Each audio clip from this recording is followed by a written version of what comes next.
দেশে বর্তমানে প্রায় ৮২ লাখ মানুষ কোনো না কোনো ধরনের অবৈধ মাদক ব্যবহার করছেন, যা মোট জনসংখ্যার প্রায় 4.88%।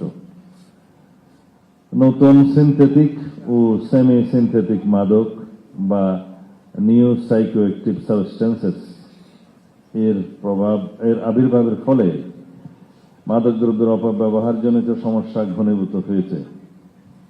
উদ্বেগের বিষয় হল মাদক পাচারকারী চক্র এখন প্রযুক্তি নির্ভর কৌশল ব্যবহার করছে। ডিজিটাল প্ল্যাটফর্ম, বিশেষ করে সামাজিক যোগাযোগ মাধ্যম এবং এনক্রিপ্টেড যোগাযোগ ব্যবস্থার সহায়তায় তারা তরুণদের লক্ষ্যবস্তুতে পরিণত হয়েছে বা করেছে। নারী, শিশু কিশোর সহ সমাজের বিভিন্ন শ্রেণী পেশার মানুষ নানা উপায়ে এই অপরাধ চক্রের শিকার হচ্ছে। ফলে একদিকে অপরাধ প্রবণতা বাড়ছে, অন্যদিকে মাদকাসক্তির ঝুঁকিও বৃদ্ধি পাচ্ছে।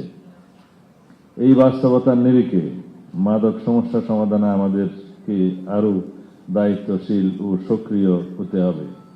বাংলাদেশ সরকারের মাদকের বিরুদ্ধে জিরো টলারেন্স নীতি অনুসরণ করেছে সরকার। এই নীতির বাস্তবায়নে দৃঢ়ভাবে আমরা কাজ করে যাচ্ছি।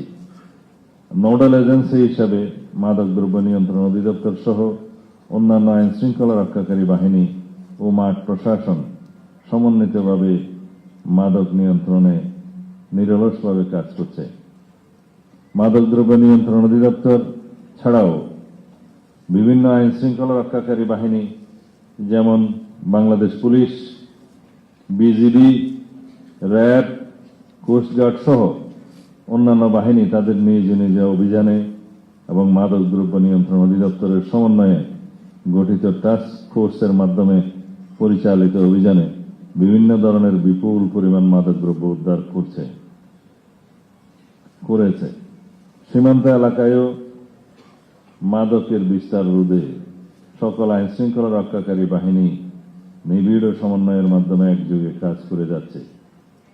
মাদকদ্রব্য নিয়ন্ত্রণ অধিদপ্তর ও অন্যান্য আইন শৃঙ্খলা রক্ষাকারী বাহিনী সমূহের আন্তঃসমন্বয় এবং পারস্পরিক তথ্য বিনিময়ের ফলে দেশব্যাপী মাদক বিরোধী অভিযান গতিশীলতা লাভ করেছে।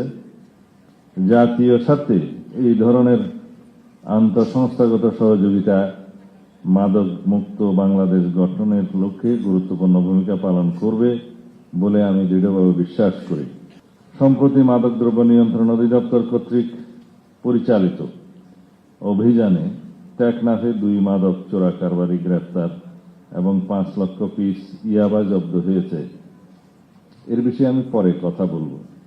ঢাকার উত্তরায় একটি অভিযানে ডার্ক ওয়েব সংযুক্ত ল্যাব থেকে 3 বিদেশি নাগরিক গ্রেপ্তার এবং 6.3 কেজি কেটামিন সব জব্দ করা হয়। গাজীপুরে পরিচালিত পৃথক পৃথক অভিযানে সিনথেটিক ও সেমি সিনথেটিক ড্রাগস জব্দ করা হয়েছে। খুলনায় অভিযান পরিচালনাকালে করে ফেন্সিডিল সহ 5টি আগ্নেয়াস্ত্র, 4টি ম্যাগাজিন, 96 রাউন্ড গুলি উদ্ধার করা হয়েছে। অধিদপ্তরের কর্মকর্তা কর্মচারীগণ প্রতিদিন জীবনের ঝুঁকি নিয়ে মাদক বিরোধী অভিযান পরিচালনা করছেন।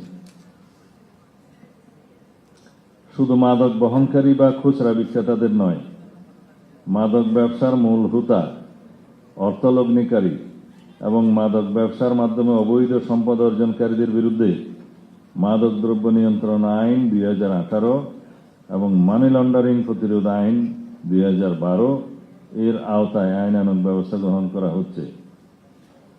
অধিদপ্তর ইতিমধ্যে 9টি মানি লন্ডারিং মামলা দায়ের করেছে এবং বর্তমানে এ সংক্রান্ত আরও 23টি অনুসন্ধান চলমান রয়েছে। মাদক বিরোধী কার্যক্রমে গতিশীলতা আনয়নের লক্ষ্যে মাদকদ্রব্য নিয়ন্ত্রণ অধিদপ্তরের আভিযানিক সক্ষমতা বৃদ্ধি, প্রাতিষ্ঠানিক ক্ষমতায়ন এবং আইনকে যুগোপযোগীকরণের নিমিত্তে বাংলাদেশ সরকার মাদকদ্রব্য নিয়ন্ত্রণ আইন 2018 এর সংশোধনের প্রয়োজনীয় উদ্যোগ গ্রহণ করেছে।